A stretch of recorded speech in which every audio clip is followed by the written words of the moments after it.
Let the record show Sheba Foster is in the house.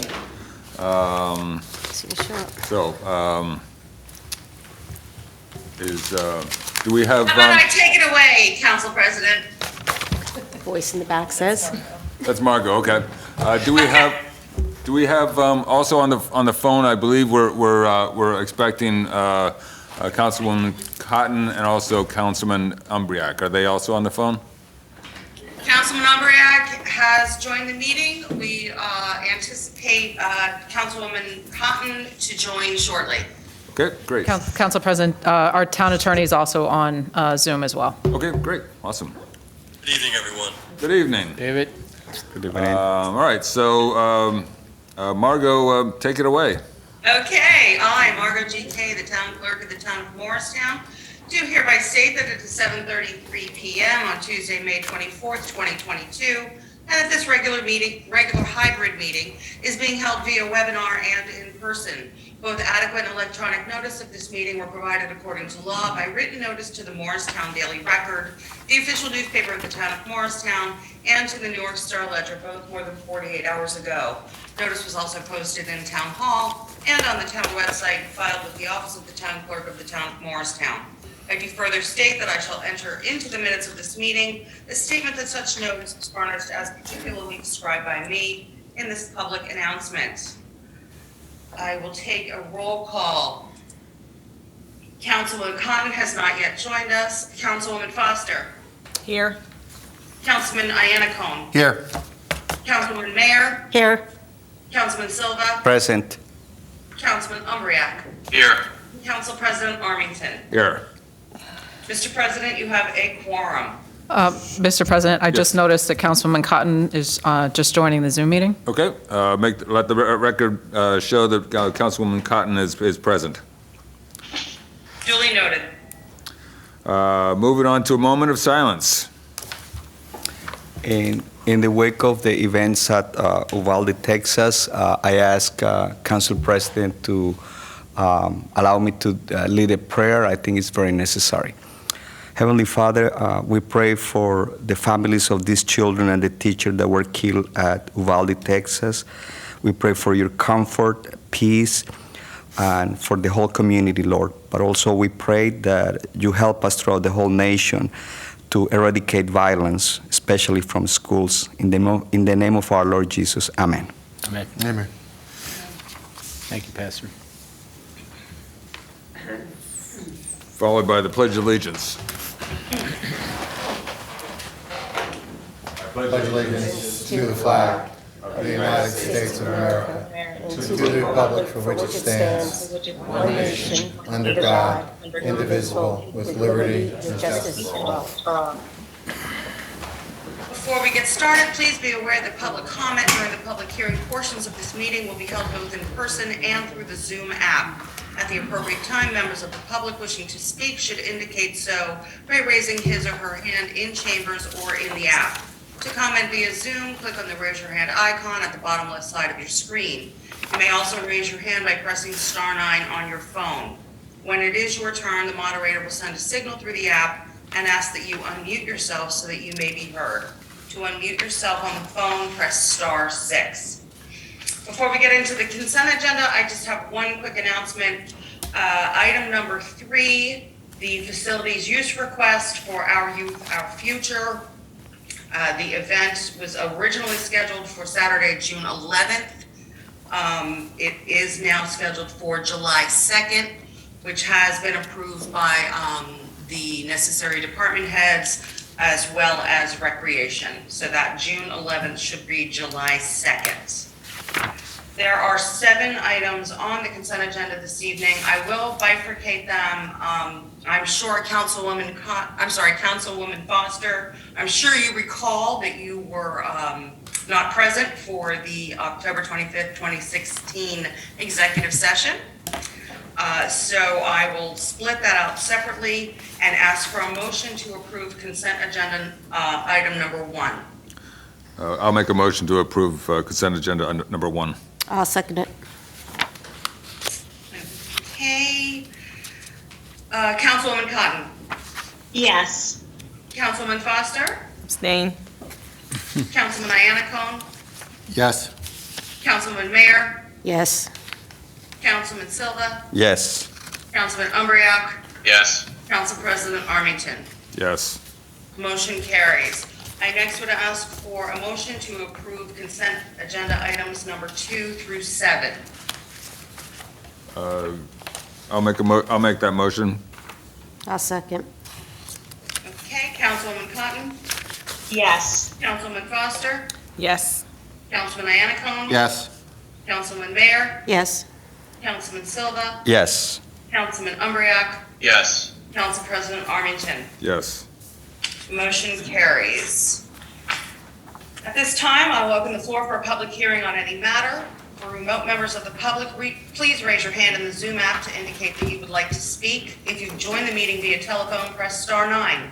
Kindly state your name and address and limit your comments to 5 minutes or less. Be advised that any derogatory comments targeting members of council and/or administration may be ruled out of order. No comments were received via email. Yes, sir. Yeah, come on up to the podium and. Is this the only portion of the meeting? Or should I This is, ask this is the portion where you can say whatever you want. There are ordinances, there's one ordinance for adoption, which is a municipal budget appropriation limit.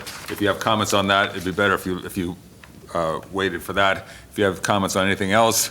I have now- comments now's your on, in regards to, at the end of the agenda, there's a resolution for the cannabis awards. So now would be the time to talk about that. Quick question, I am one of the applicants, the Summit Dispensary, and I guess I Sorry, have... sir, if you could please state your name and address for the record? Sure. My name is Joe Savino. My address is 216 Short Hills Drive, Bridgewater, New Jersey, and I am... Sir, if you could please spell your last name. Sure. Savino, S-A-V-I-N-O. Thank you. Thank you. I am one of the applicants for the request for applications for a cannabis dispensary, and I noticed that there is an award for one of those on the agenda tonight, and I was wondering if the town could speak to what's going to happen with the second one, and if the if applicants are going to be receiving any sort of response, what the official rankings were, so on and so forth. So the way it works is basically, once the public hearing is over, then there's an opportunity for the council or the administration to respond to your point.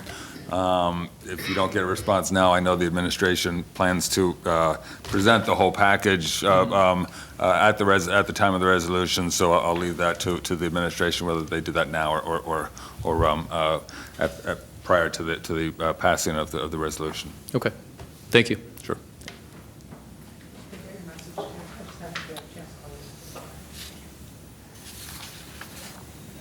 Yes, come on up.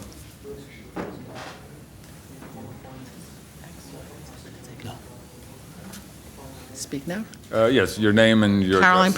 Price, 9 Cleveland Street, Morristown. So the reason I've come here tonight, I would like to know what the town is doing about the stacking that's going on. And there's a large amount of rats in the area, a large amount, okay? And the illegal cars the cars that are coming in, Maryland, especially Maryland. So, I mean, this has been going on for a really long time, and I don't see anything being done about it.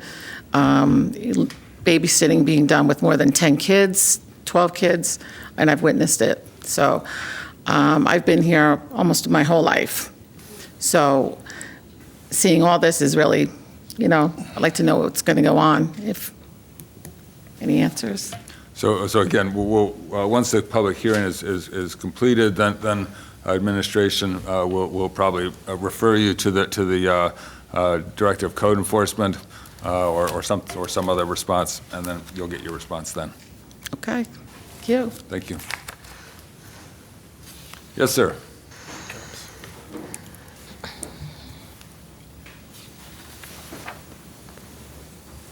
My name is Johnny Jones. I live at 455 Diamond Springs Road, Denville. I'm here on behalf of my daughter, my son, and my ex.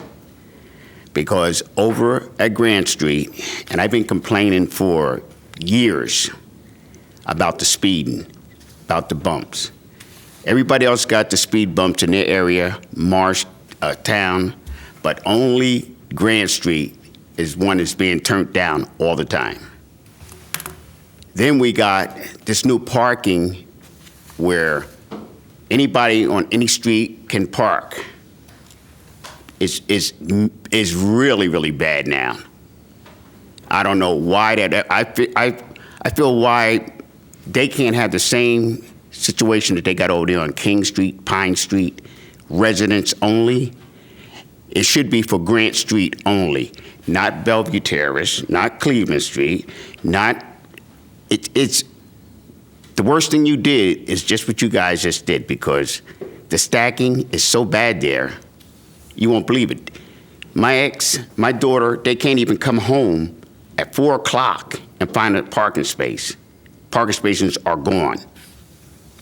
And when they say, and okay, I'll leave that about the stacking, the parking, but speeding is very bad over there. And I had a couple officers talking with them on the street when the speeders came by today. And they took, and they went down and got them, caught her. And I was the witness for it, but they made some kind of a deal. So they can't tell us that Grant Street, they don't speed on Grant Street. Thank you. Yes. And I just hope something is being done about what I just talked about, because if not, I'm coming back. I'm coming back with more people. Okay, thank you. Come on back.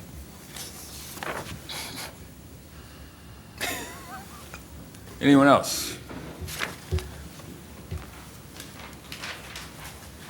Good evening, everyone. Orville McNally. Stefan, directly to you, and Business Administrator, whenever you want to chime in. Again, it's a budget Can we time. get your address for the record, please? Your name and address, please. He said Orville McNally. Okay. Address? Stefan, good evening, Council President. Orville McNally. In the past, Your address, sir? in the past, he's chosen not to, or said he doesn't want to provide his address. We know he lives in the town.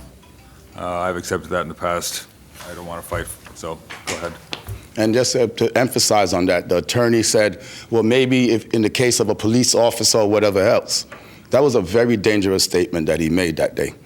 Okay, when he chimed in and I said, attorney, and he came back, town attorney, okay, I apologize. But he said, in case of safety, like in law enforcement. That was a very dangerous statement that he made. I said the reason I didn't want to say it is because of safety. That's why I picked it. That was the reason I gave, because of safety. It was an option. I said, yes, safety. So now my safety is compromised. Okay, in addition, I said that police, in the training manual, that they should know what to say and why, what not to say and why not. It's imperative, national, social justice vibe is proper training. Morristown, right at this moment, personally with me, have $1 billion liability. I spoke with the police chief, and I'm just going to brief one mathematical problem that I share with the police chief. I was trained loss prevention for the United States government for many years. I trained in the Pacific to prevent properties, the United States government prevent loss.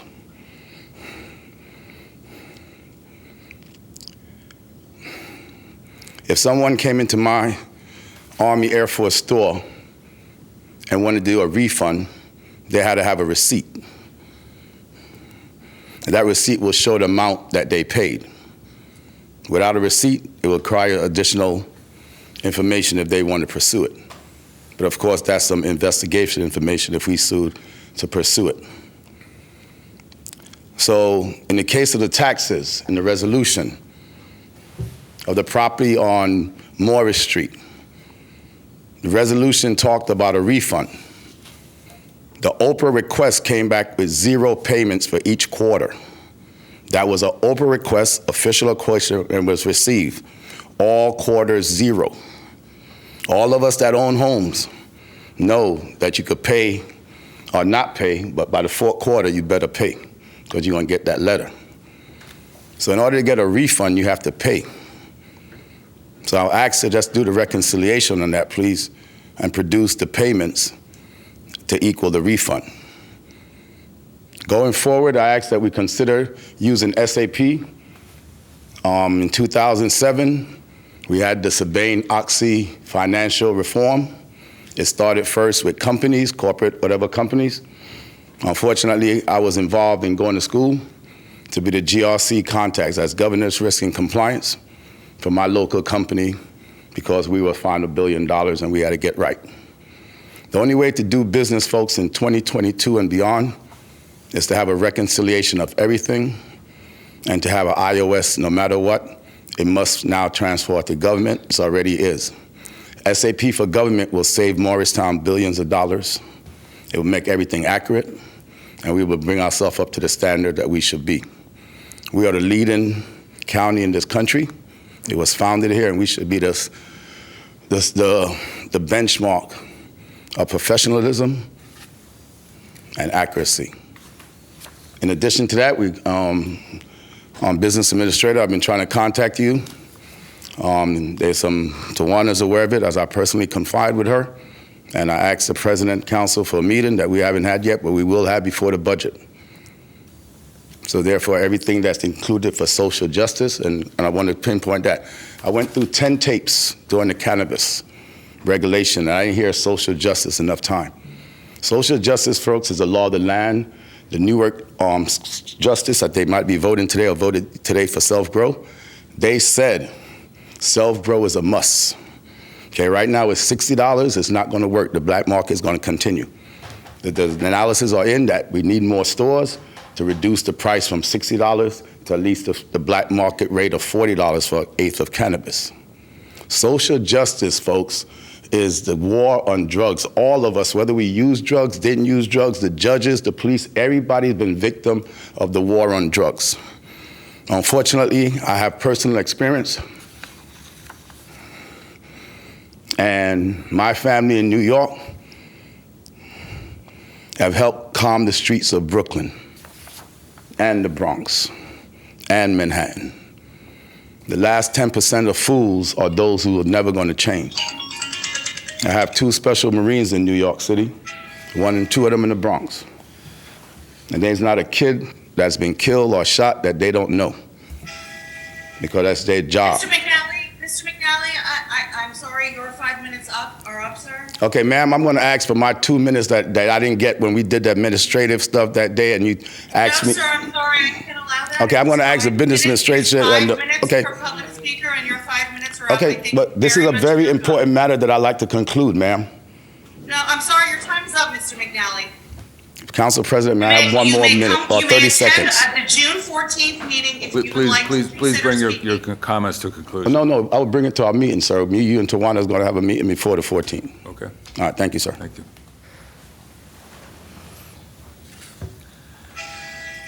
Any other comments from public? Councilman, we do have a couple of comments online. Okay. The first public comment speaker is Steve Polipchuk. If you would please unmute yourself and state your name and address to the record.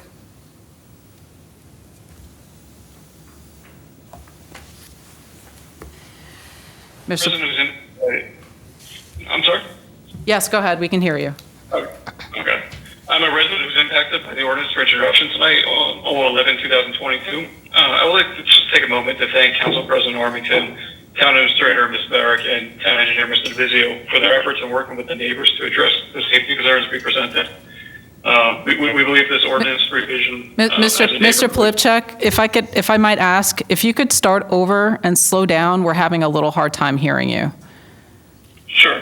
Thank you. If you could please state your address, Mr. Polipchuk. 106 Early Street. Thank you, sir. Thank you. I just want to say I'm a resident who was impacted by the ordinance for introduction 0/11/2022.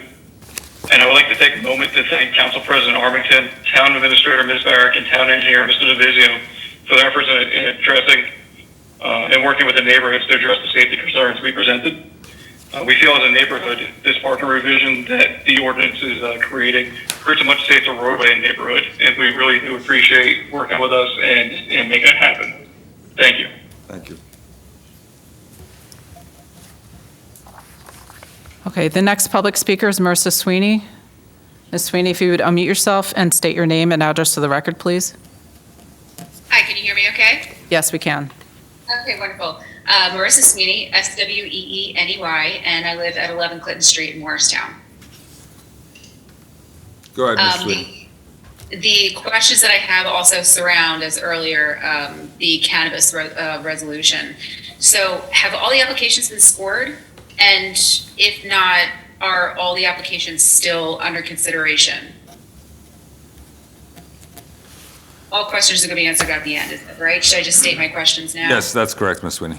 Okay. Also, why is only one license been awarded? And is there a plan for the second one? Is that second one going to be medical or retail? Is there going to be a second RFP that comes out for that?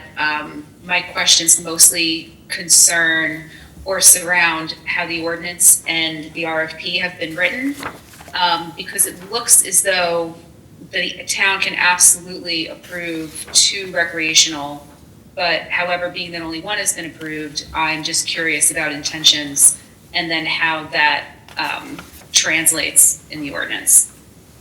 And that's all I have. Thank you, Ms. Sweeney. Council President, there are no other public, there's one more hand, hang on.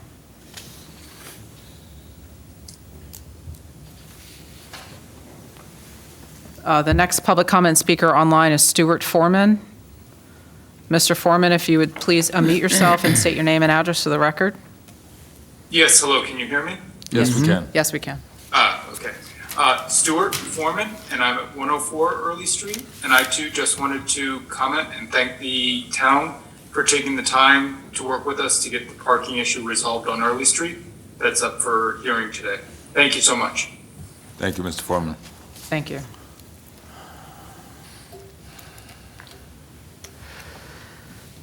The next public speaker online is first name only Steve. Steve, if you would please unmute yourself and state your name and address to the record. Your full name, please.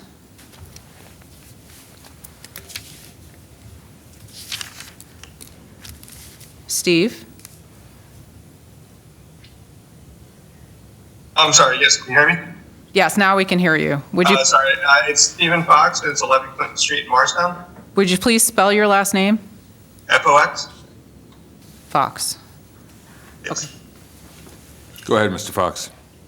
My question was also with the cannabis ordinance. My question was if all applicants have been graded and if they have, will any applicants or the general public have access to the scores they achieved individually? Yep. Thank you, Mr. Fox. Thank you, Mr. Fox. Council President, I don't see any other hands raised for public comment. Okay, we will close the public comment period. Moving into council responses to public comment periods and also administration. Any comments? We'll do cannabis at the end of the meeting when we do the resolution, you think? Probably that'd be the best time to do it, wouldn't it? I think since we have everyone here, and I suspect they're here just for that, it'd be great if administration can address those comments and Sure. and if they want to leave, they can leave. Sure, I'm happy to do that. So the Cannabis Advisory Board did review all of the applications, and we scored them all individually. We did have a meeting following our each individual scores to review our rankings. We actually ended up having a tie. We had a tie between Uma Flowers and the Summit. At the time of the meeting, the committee decided to break the tie using location, and Uma Flowers was chosen as the primary location. However, following our meeting, I did tally up the scores of all of the score sheets, and Uma Flowers actually was the highest, score total out of all 5 of us. So it's consistent with the recommendation that we made to the council.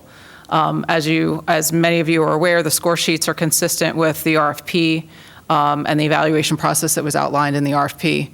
And the score sheets will be available to the public, as well as the summary of the score sheets. So if there's a new RFP for the next time, do those scores carry over, or they have to reapply? Anybody has to reapply?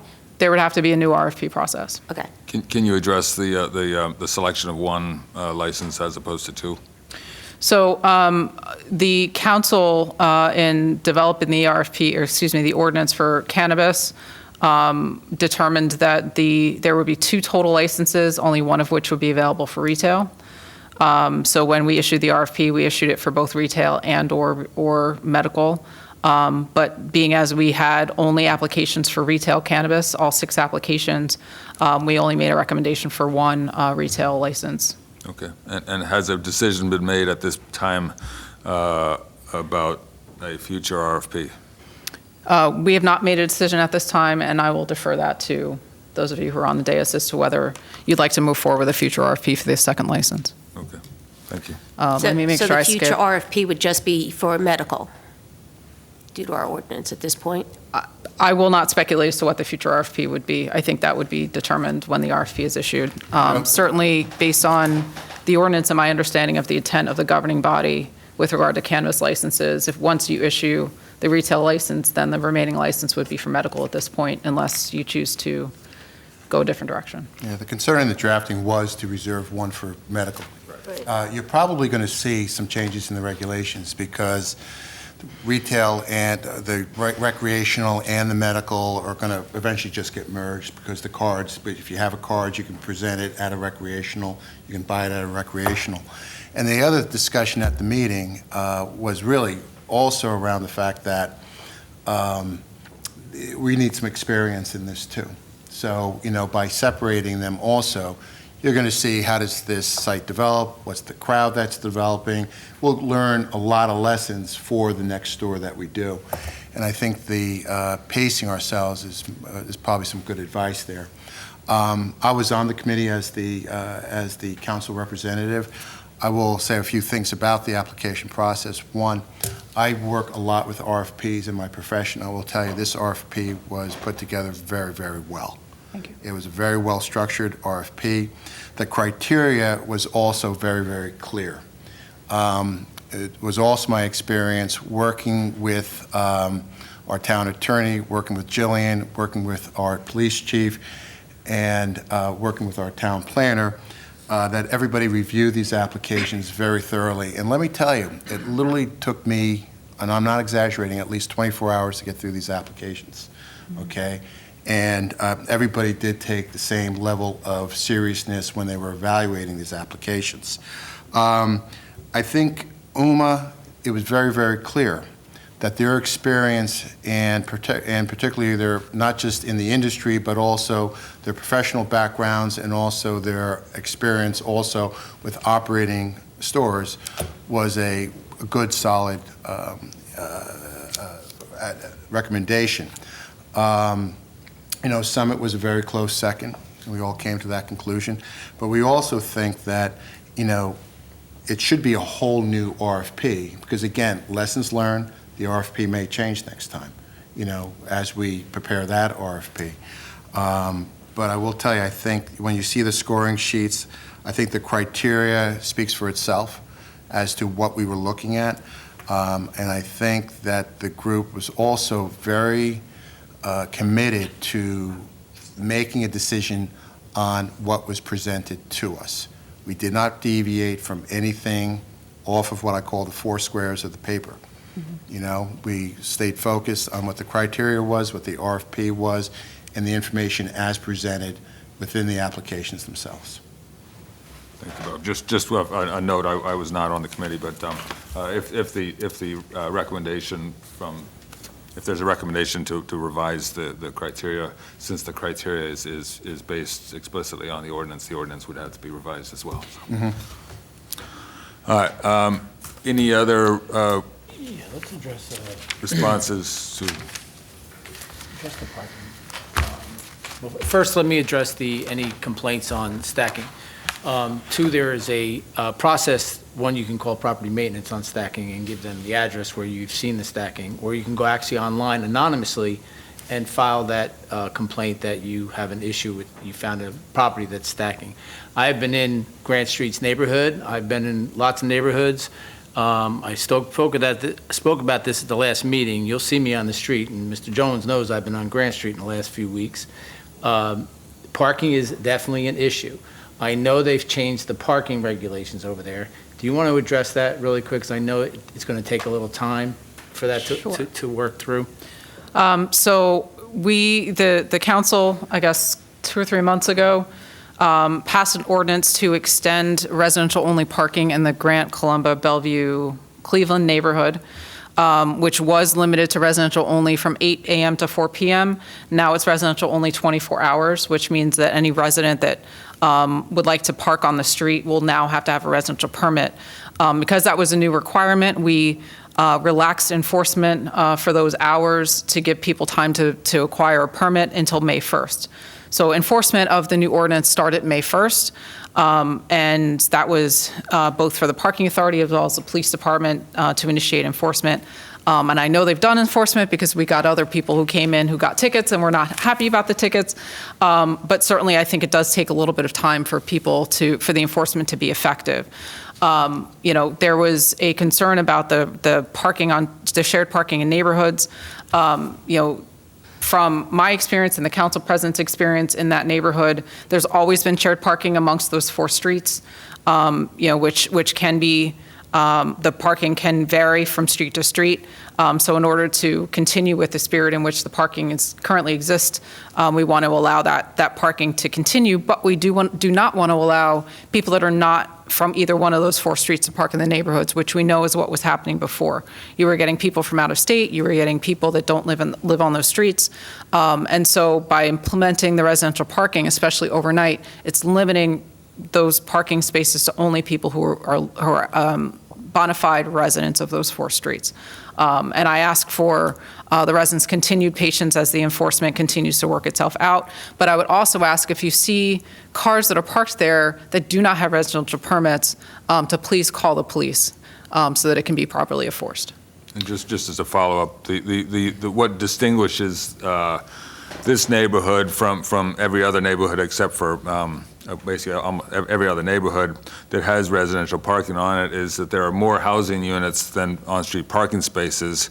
And so, asking or telling residents of Bellevue that they can't park on any other street but Bellevue essentially says that they can't park, and so that presents a significant challenge to the administration, to the council in supporting the passage of the ordinance. So this was the only sort of, and we had hemmed and hawed about this issue for a couple years as it's been under consideration, and finally decided we're gonna do it, but it's gonna be shared across the neighborhoods. So. Okay. The other thing that I want to address is also the Director of Property Maintenance is sitting right across from you. If you would please give him the addresses of known stacking places they can check. He's sitting right there. John, we're going back and forth. He's right there. You've been in my office enough. He's sitting right there. Give him the addresses where you see the problem, and they can address it. Cleveland Street, we will be on next. If you don't know, I'm going to explain it now. I've been on Grant, Bellevue. What other streets do we hit that over in that neighborhood? Sussex. We are going house to house. I didn't call you a liar. For violations. Council President, do you want to? No more comments from the public. Thank The you. public comment period is closed. Any house that has violations, they're taken care of. We noticed several violations. They're being written up. They're being sent to the out-of-town landlords. Am I correct, Mr. Chiefo? And so we are in every street. We're going to hit every street in this town and look for violations on property maintenance. So again, I can't stress this enough. There is an anonymous way to put the tip onto the website, or you can speak to the Director of Property Maintenance right there after the meeting. Thank you. Thank you. Any other responses from council? Okay. I think that the parking issue in that area, it was dealt for a couple of years, considering that many houses in that area don't have driveway. So it was a lot of work that we put on that. And the other challenge is that the houses that do have driveways, they're single lane driveways with multiple cars, and they only want to put, they don't want to jockey the cars, so they only put one car in the driveway, and we have no jurisdiction over private property use. Correct. And the only other thing I want to address, and the police chief, I believe, is in the back. He's here. He's in the back, is out-of-state plates. We've brought this to the police attention before, that there's out-of-state plates in these neighborhoods, and they have to some way, the police department has to find a way to address anybody who's had an out-of-state plate. If it's there for a certain period of time, I think by law they have to re-register the car from New Jersey. Am I correct, Chief? You are, sir. All right. Mr. McNally, I guess the council and President Antoine will address your concerns. Will you speak, Mayor, on the self-grow and the social justice? Sorry, Mr. McNally, I'm just following I'll follow your lead and wait to hear from the council president on your meeting. So you reach out to Councilwoman Cotton for a meeting, and I will be there. All right, thank you, Council President. That's all I have. Thank you. We can discuss it afterwards. That's all I have. Okay. I guess moving on to mayor's proclamations and presentations. Okay, well, we're going to do the, my pin here, national gun violence first, which is kind of Ironic. ironic. It's kind of sad in a way that we're doing this, but as we know how many children got killed today. You guys want to come up? For those who don't know, and I know they talked about it, came in late, there was 14 children and a teacher killed today in Texas, by, I believe, an 18-year-old? Yes. By an 18-year-old, and the society that we're living in today, gun violence is something that's very serious. It's serious in the state of New Jersey, in a number of our counties, and it's something that we have to be aware of. I was today I walked in my office this morning and my assistant said, "Hey, get this on your lapel." So I want to read this into the record and then present the wonderful people to you and present it to you today. And you may say a few words afterwards, okay? Okay.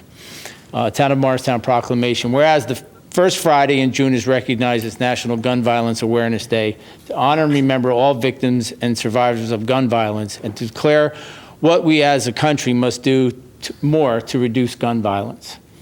Whereas every day more than 100 Americans are killed by gun violence, along more than 230 who are shot and wounded. And on average, there are more than 13,000 gun homicides every year.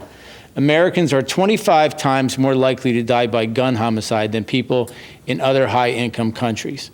New Jersey averages 445 gun deaths every year, with the rate of 5 deaths per 100,000 people.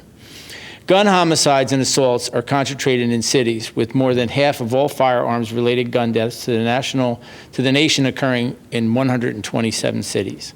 Gun violence prevention is more important than ever, as the COVID-19 pandemic continues to exacerbate gun violence. After more than a year of increased gun sales, increased calls to suicide and domestic violence hotlines, and an increase in city gun violence. Support for the Second Amendment rights of law-abiding citizens go hand in hand with keeping guns away from people with dangerous histories. Mayors and law enforcement officers know their community's best, and are most familiar with local criminal activity and how to address it, and are best positioned to understand how to keep citizens safe. In January 2013, Hadiya Pendleton was tragically shot and killed at 15. And on June 4th, 2021, to recognize the 24th birthday of Hadiya Pendleton, born June 2nd, 1997, people across the United States will recognize National Gun Violence Awareness Day and wear orange in tribute to Hadiya Pendleton, victims of gun violence and loved ones of those victims. Whereas the idea was inspired by a group of Hadiya's friends who asked their classmates to commemorate her life by wearing orange. They chose this color because hunters wear orange to announce themselves to other hunters when out in the woods. And orange is a color that symbolizes the value of human life. Anyone can join this campaign by pledging to wear orange on June 3rd, 2022, the first Friday of June, by wearing orange. Americans will raise awareness about gun violence and honor the lives of gun violence victims and their survivors. Now, therefore, I, Timothy P. Doherty, Mayor of the Town of Morristown, do hereby proclaim Friday, June 3rd, 2022 as National Gun Violence Awareness Day in the Town of Morristown. And I encourage Morristown residents to participate in promoting greater awareness about gun violence and gun safety. Ladies, thank you very much. You want to say a few words, and then after you guys done, I want to introduce our Council Vice President. You want to come up now? And she's going to say a word about, after you say a few words, she's going to talk about the ribbon. Okay, thank you. Okay, thank you. Thank you all very much. In light of the elementary school shooting in Texas today, it's even more important that local municipalities recognize Gun Violence Awareness Day. We thank Councilwoman Sandy Mayer for her assistance in getting this proclamation today and her role as a volunteer with Moms Demand Action for Gun Sense in America. Also, Mayor Dougherty, who has been a mayor against illegal guns for years. Thank you very much.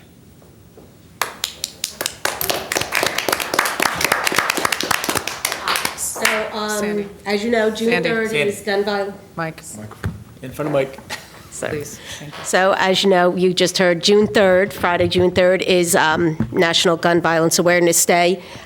Maureen, Fern, Teresa, and I will be painting the town orange, meaning we're going to be tying ribbons around all the street lights up and down South Street and around the green.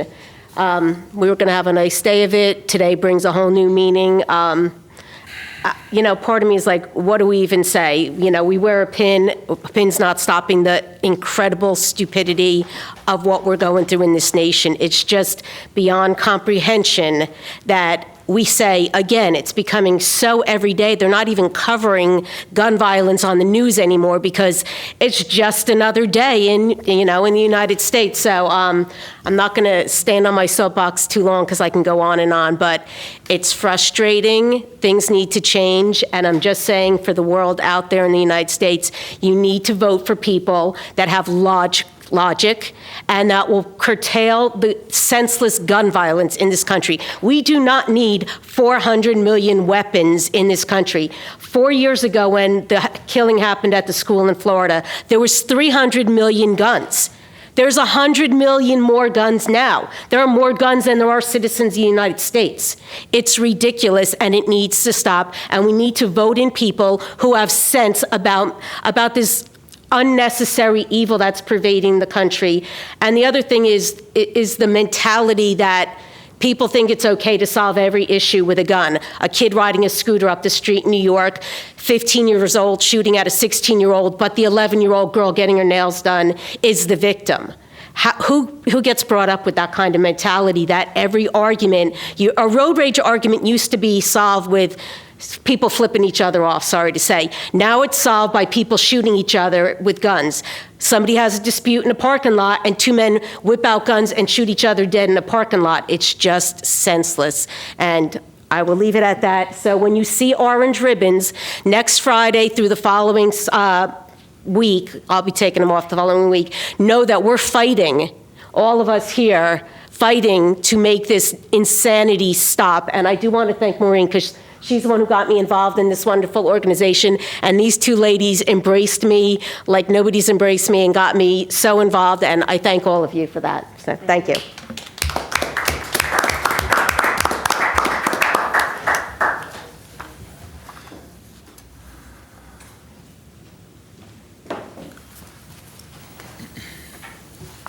I'll finish up. Go ahead. Okay. So let me just give a quick rundown on the past events. Saturday, May 14th was Morristown American Little League opening day. The past events on the 21st was the annual spring cleanup. Thank you to all the volunteers that came out to help clean up the town. It was a nice turnout. And it wasn't too hot at 9 o'clock in the morning, but it got warmer as the day went on Saturday. And I really want to give a big shout out to the Morristown Rotary Club. With this, they celebrated 100 years of service, and they dedicated the new pavilion at Ledgerwood Park. That is some pavilion, and they really did a great job, and we are very, very grateful for being part of that. And and wish them continued success celebrating their 100 years of service and continue to grow here in our town of Morristown. Saturday, May 28th, noon to 8 p.m., Burnham Pool opens. Visit townofmorristown.org/pool to register if you haven't registered yet. I think we're going to have a hot summer. And are we still looking for lifeguards? We're looking for lifeguards. So send your email blasts out to your neighborhood, anybody out there, and TV land, any news people that are out there, please, we're looking for lifeguards. And I actually think we're doing open interviews every Tuesday and Thursday. Okay. Check the website. So check the website for open interviews, Yes. townofmorristown.org. So you can have open interviews. So we want to keep those pools open in this summer. So everybody's struggling with getting lifeguards. So, good summer job. You guys need jobs in the summer. Great summer job. Monday, May 30th, mark your calendars, 11 a.m., Memorial Day services at the Morristown Green. If it rains, services will be held at the Morris Township Municipal Building. That's at 11 o'clock on the Green. Thursday, June 2nd, mark your calendars. This is a very important event. 6 to 9 p.m., Morristown Ukraine benefit at the Morristown Green. Help raise funds for the Ukraine people in need. A local committee has worked closely with the Ukrainian American Cultural Center of New Jersey to understand specific needs. There will be performances, music, art, and a sundown candlelight prayer. Donations will be accepted during the event, or you can visit uaccnj.org for additional support opportunities. That is June 2nd, 6 p.m. on the Green. I hope to see you all there. Announcement, lifeguards I just announced. Town Hall will be closed Monday in observance of Memorial Day. And I always throw this shout out sometimes on my post about supporting the Morristown High School Football Colonial Touchdown Club by going through Amazon Smile. You can just pull down the thing. If you buy something, 0.5% goes to that organization. There's other organizations you can, those who do Amazon, and I think everybody here probably does something through Amazon. So we choose the Colonial Touchdown Club. Zero cost to you to do that. Okay, a reminder, mail-in ballots. Mail-in ballots can be dropped in 2 secure ballot locations in Morristown. One is 10 Court Street by the Board of Elections, by the County Administration Building outside. And right here at Town Hall, if you face the back of Town Hall, right steps, you'll go up. You can't miss it. It's a drop box. You want to drop it's secured. They'll pick up the ballot, so don't forget, if you want to drop your mail-in ballot, do it now. They're out there, and people are using them, so. Do you know when early voting starts, or are we going to have it at Town Hall again? Oh, I don't know. I don't think so. Actually, Margot should know that. Margot? Yeah. Bless you. Yes, one moment, Yes, we are having it at Town Hall. I just don't know the dates. We'll be hosting early voting upstairs on the 4th floor. June 3rd through June 5th. I don't have the specific hours just yet, but as soon as I receive those, they will be posted on the website and they will be sent out on social media. Perfect. All right, as soon as we know, we'll post it and we'll get it out on Instagram, Facebook. We'll get it out as wide as we can, because voting is important. So another follow-up on the voting question. So the people who had their wards changed, they were, I understand, I think Margo might know, a postcard or some kind of mailing was sent to them, and their mail-in ballot or vote by mail also specifies their new voting location? Margo, can you address that? I can. Yesterday, notification was sent out to all affected residents. It included a cover letter and a notice, both bilingual in Spanish, letting them know that they can, if they received a mail-in ballot, they can just drop that off, and that will count. They should refer to their mail-in ballot for their new polling location and report there, and of course to contact the clerk's office if they have any questions. So when people get their voting ballot, it is stamped on the location where you vote. So just don't open the ballot and look. It's actually tell you where your voting place is. Thank you, Margo. And as soon as we get any more information, we'll get it posted. I think that's all I have, Council President, so I appreciate it. Thank you. Is there, this 22 bond sale certificate, is that just a report? That's just a report. Great. Moving on to council liaison reports. I'll go first. I missed the last MPA meeting, but I've recently asked the MPA to step up patrols, and I've also notified the police department and public safety director that I'm getting a lot of reports of people abusing the permit parking, especially around the bars, Lower DeHart Street, Wetmore, that people are parking all kinds of hours and taking away permit parking, and also doing other things they shouldn't be doing late at night on people's property. But the MPA is going to step up patrols, make sure that the permit parking is being enforced, so they are on it. Can I ask you where you're getting complaints on permit parking? On Lower DeHart. On where? Lower DeHart Street. I included you on an email yesterday. Morris Housing Authority, the meeting was last night. Mr. Kinar gave a good report on RAD. 29 Ann Street renovations continue. The 5th floor is almost completed. So now they're focusing on relocate the residents from 4th floor. Last week on May 18th, there was a meeting at Maynahan Village. One of the good things is that there was a record attendance. 30% of residents attended both the only Spanish-speaking meeting and the only English-speaking meeting. They spoke about the whole process they're going through for the renovations at Maynahan that will take place next year, according to the plan approved by HUD. Social services team, which was hired recently, is doing great work at the MHA. One of the things that they did this past month was the Mother's Day brunch for the seniors. Stop and Shop donate roses, Bagelry donated the bagels for them, and this team continue enrolling seniors on Medicaid, lower cost cable, phone services, and they're focusing on Marion Sally Residence Center to make it running with different programs. There are some organizations that have contracted with the MHA to work from the Mario Salion Center. Northwest Cap, they work with seniors and people with disabilities, low-income families, financial training and resources. Also, Spring Street CDC, New Life Recovery and Reentry, they will be working community breakfast for youth, youth tutoring, college accent programs, arts and crafts, special events, school training, Thanksgiving, Christmas giveaways. One of the new ones is the Morris County Office of Hispanic Affairs.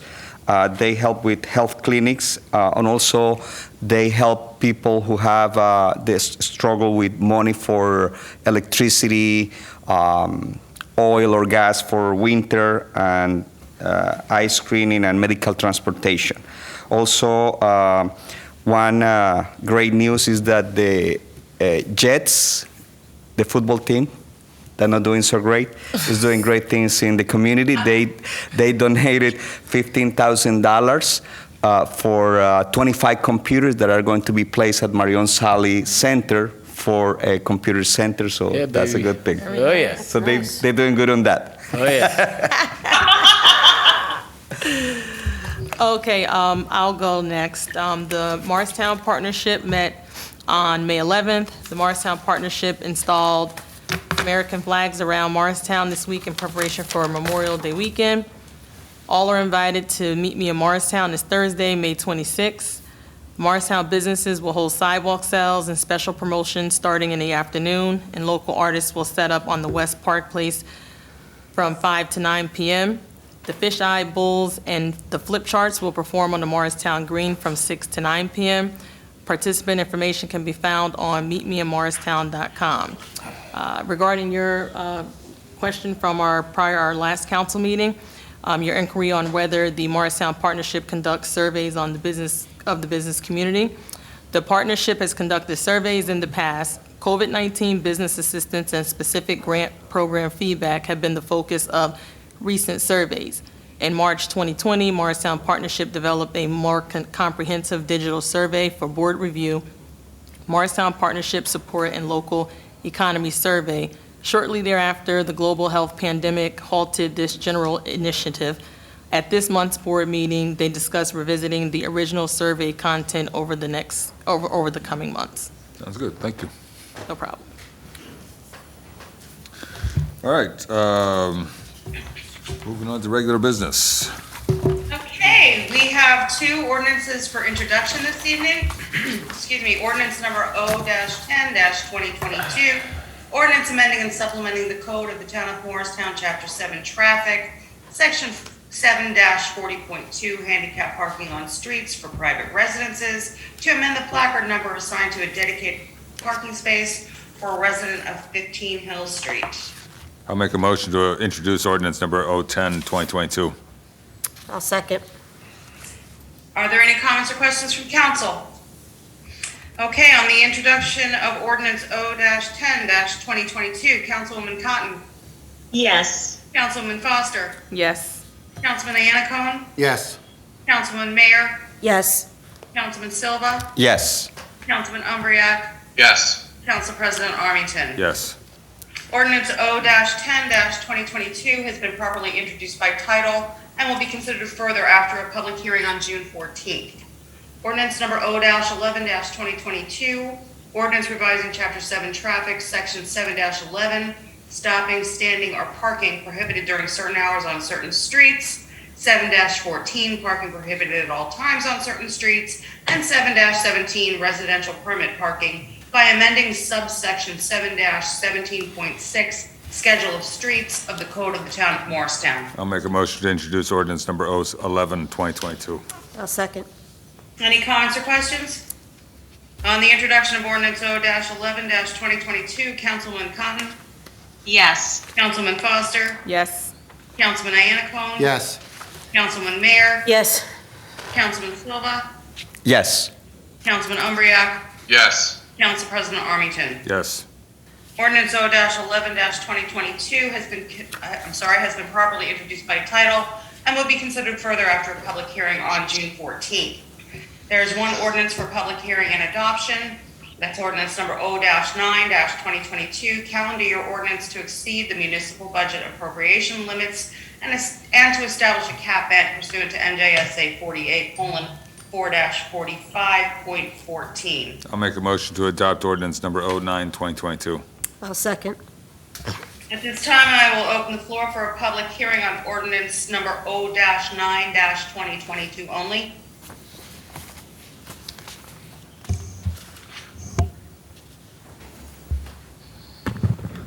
What is the reason for the increase, please? And can we get any May I details? please, excuse me, may I please have your name and address? Orville McNally.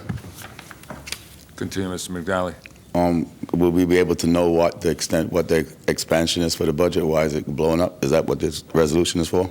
I believe so.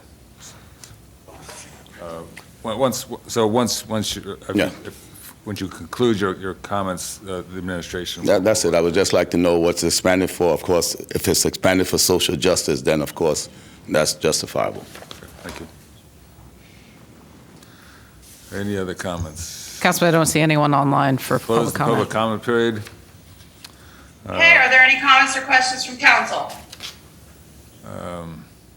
Well, you want to explain the cap again, Julian? I will do my best. So, as part of the budget process, we established a cap bank, which basically means that, the statutory limit of how much cap that the town is allowed.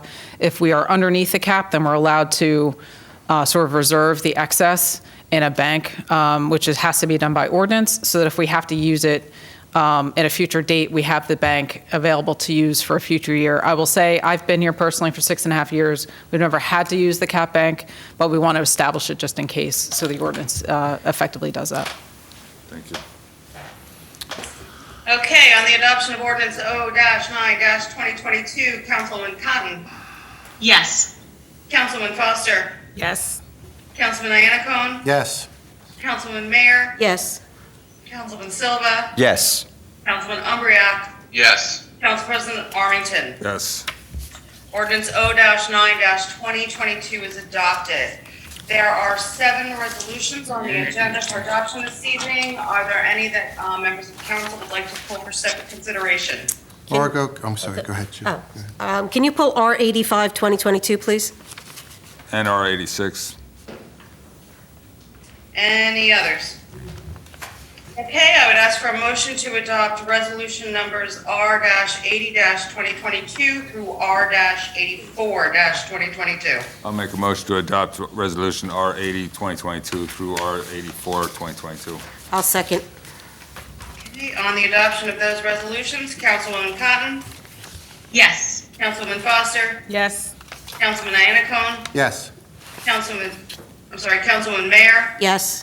Councilman Silva, Yes. Councilman Umbreak, Yes. and Council President Armington. Yes.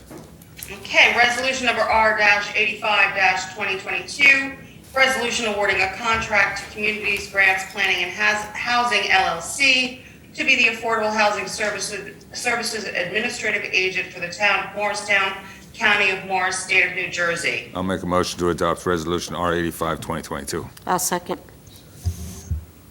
Councilwoman? So, Jillian, can you just explain what this is handling? Are we granting, do we have affordable housing being worked on, or what is this exactly for? Yes, so this would be a professional services agreement for CGP&H, which is, I forget the acronym stands for, Community Grants and... Planning and housing? Planning, yes, that sounds right. And it would be funded from our Affordable Housing Trust Fund. It would do a couple of things. First, and most importantly, they would act as the town's administrative agent, which is a compliance role, which would provide oversight of all of our affordable housing activities related to COA and UHAG laws. So they would make sure that all of the developers that have engaged third-party administrative agents are compliant with the law. They maintain reports on all of the affordable housing homeownership units and maintain the deeds and make sure that any transactions to change ownership are done according to the law. They would also be able to act as an administrative agent for any new developments that come online that choose to engage CGP&H rather than getting their own. And then they would be producing our annual reports on behalf of the town to make sure that we're in compliance with our settlement agreement. So that's the most important component of their tasks. But the second piece is they're also going to work with the town to develop programming to help spend down the Affordable Housing Trust Funds. For one example of a potential program is a rehab program that would provide grants to existing residents towards small rehab programs like replacing a water heater, for example. There are other types of affordable housing programs that you can fund out of our Affordable Housing Trust Fund.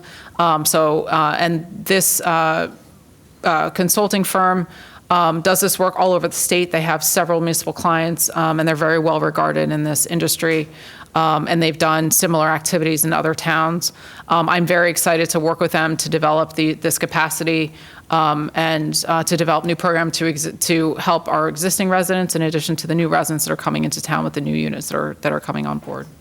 Jillian, a few years ago, we were discussing whether or not we could require developers of affordable housing to use one affordable housing agent. We were told at that time we could not. Correct. Did we have an auditor of those third parties in the past, or is this the first time we're going to be having an auditor? This would be the first time that we would have a professional service engaged to provide that type of oversight. I will say that there's the administrative agents that the private developers engage in now are all very reputable and well regarded, but it's still, I think, a great service for us to have one, who can, provide, direct oversight on our behalf. My only question was, when I was reading through this, is it appropriate to have them be the default manager when they're also the auditor? It can be done a couple of different ways, and there are a lot of towns that provide their own administrative agent services. And sort of verify that they're following the rules. It's really really, the only reason why you would need compliance services is if you have a developer that's performing their own services. Because in some ways, we as the town, we have every interest to make sure that we're in compliance with our laws because it's our settlement agreement and we're ultimately accountable to the court. Whereas a developer's not directly accountable. So this provides accountability to us, and then we're then in turn accountable to the courts and to our settlement agreement. If we were to be our own administrative agent, we're ultimately accountable in the same way. So there's really no conflict in that respect. Because ultimately, it's our responsibility. Yes. It's really just a service you're buying. Yes.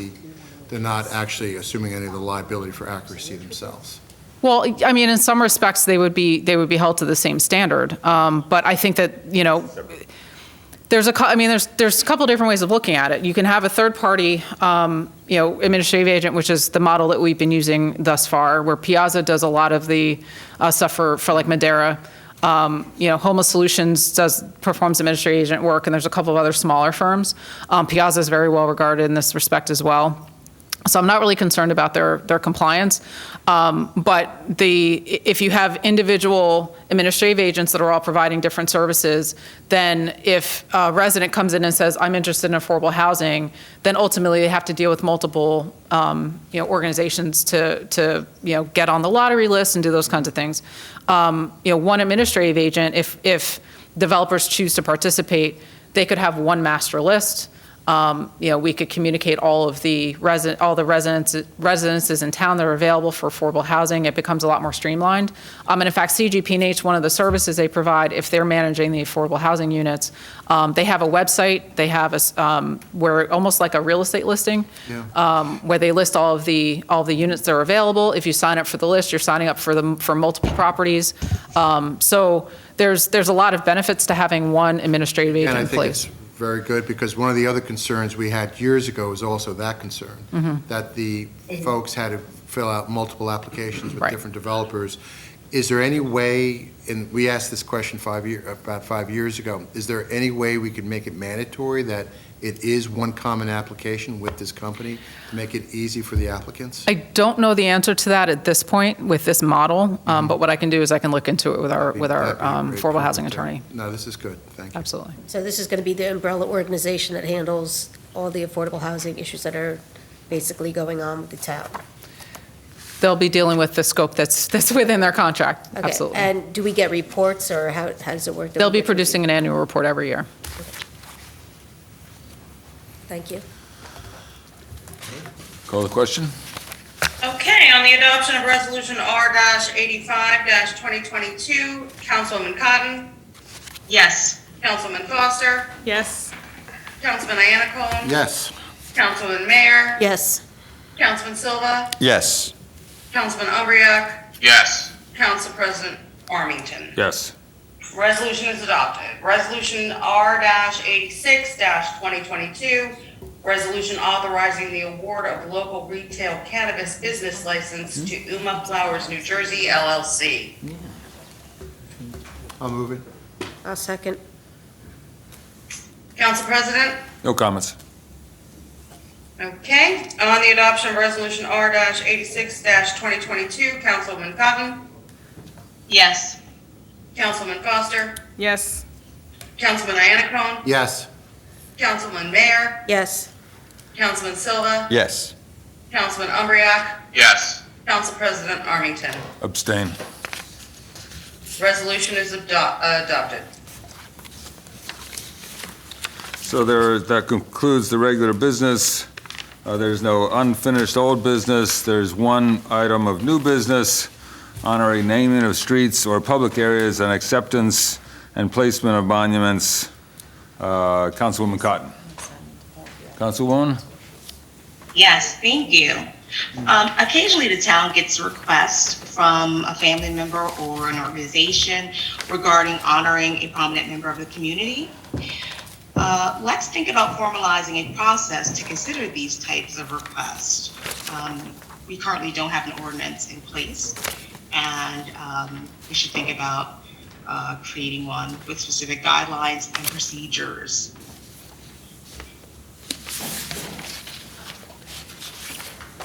Those are my thoughts. Okay, so let's, Subcommittee. well, how about a subcommittee? I assume Tawana wants to be on it. Anyone else? I know that, Tawana hand with it. okay. And Because we had discussed this issue about, a while ago. when we did Bishop Nasri, I know Bishop that there was Nasri. a whole lot of legal issues with There was some renaming. legal issues You be on that involved with it. subcommittee? No? Why not? Okay. Okay, so the subcommittee is Councilman Silva, Yanacone, and Cotton. Thank you. Thank you. Wonderful. That concludes the regular business and all the old business. Any other items anyone wants to bring up? One comment? Yes, sir. I just want to thank Jillian publicly for the amount of hard work she did in putting that together for the affordable housing agent. It is, we're due, and now we can finally move on spending more of the money in our Affordable Housing Trust Fund and get to people who need some rehab stuff. But it took a long time, takes a lot of work, a lot of research, and again, and I say it publicly all the time, it's why we have her here as an incredible asset to the town of Morristown, is our business administrator. So, thank you. We should also thank Jillian, Bob, and the chief, and David, and Phil for handling 24 hours of cannabis reviewing and scoring and giving the recommendations. So thank you. Thanks, everybody, for doing that for us. All right, with that, we'll close the meeting. Thank you, everyone. We'll see you in a couple weeks. Bye.